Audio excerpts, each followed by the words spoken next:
Xin chào mọi người nha. Hôm nay mà khổng địa mà vô mùa thấy cho video bây giờ bỏ ui thì mất tóc hơn không vui ai gu xin đánh trái cám thu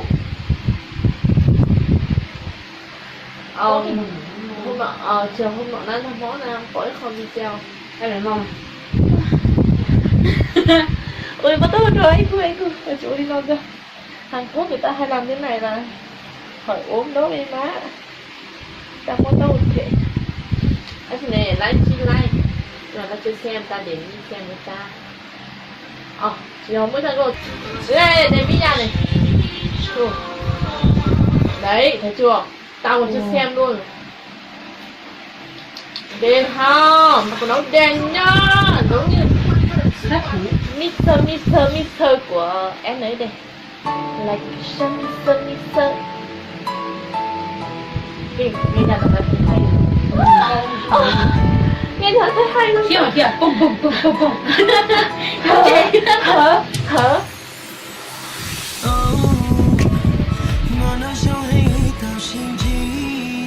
ôi là được khỏi ý mà phải vô hát rồi bài hành nữa đi hát nữa kìa khi bây giờ thằng này nó giảm cân đấy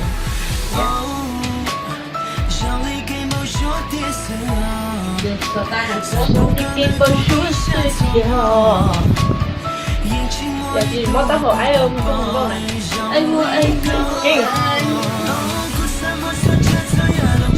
Kinh người ta tiền đấy tao người ta cao ơi tao phải không người mới được Kinh người ta tiền nhỉ nhỏ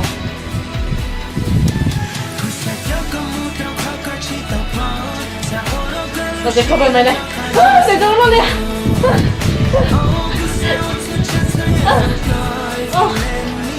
nhật tuổi nới cả răng gà luôn này đi đâu này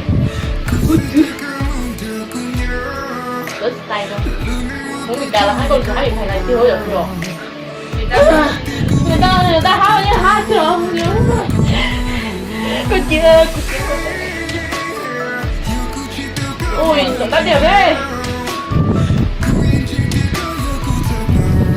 tuổi tiền công mày bao nhiêu tiền phóng thọ nhảy phóng thọ nói thôi là tiền phóng thọ đầu tiên nhảy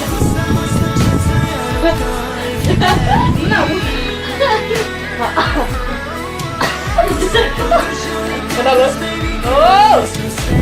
chí lên trời cơ ủa sao được thiệt chụp ảnh đẹp lắm mình nói của nó chi đấy nó cái tên chi 또 우리의 này chi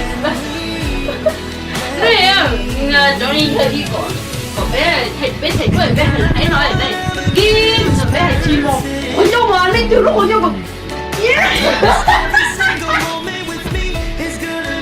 mẹ xem ảnh đi chứ I love you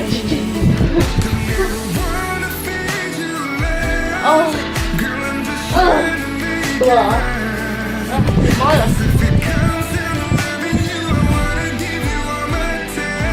hay đấy đây độ vừa hay mà các bạn cũng hay đâu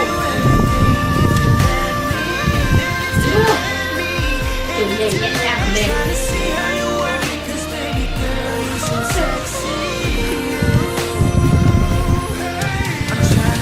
ôi đập đá này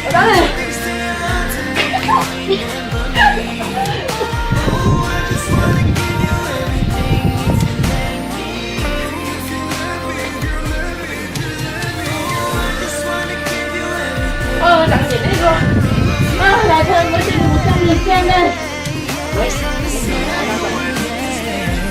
nhỏ nhiều cả xíu muốn thay đổi kiểu thôi đã xem cực kỳ đấy chắc là phải quê đạo diễn của Tây đạo diễn nhỏ không có cái nhìn đấy thôi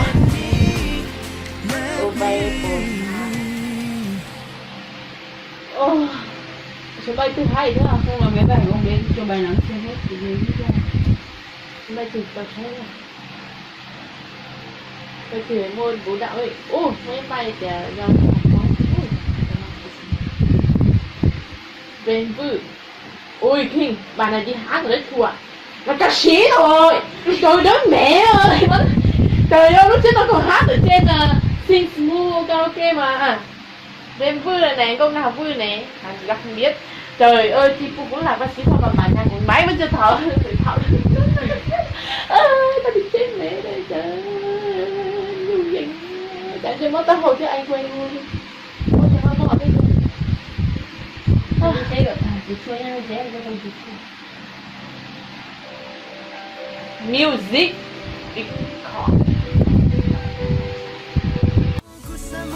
because if you let me.